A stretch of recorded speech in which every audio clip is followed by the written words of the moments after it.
Como você se sente depois de quase morrer no esqui, Maru? Eu quase me sinto, eu perdi minha perna e meu joelho. E você, Jé, está bem depois de quase cair no esqui?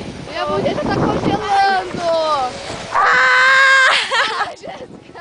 Ah, Jéssica! Jé, ela acabou de cair. Ai, eu te perdi essa cena bizarra.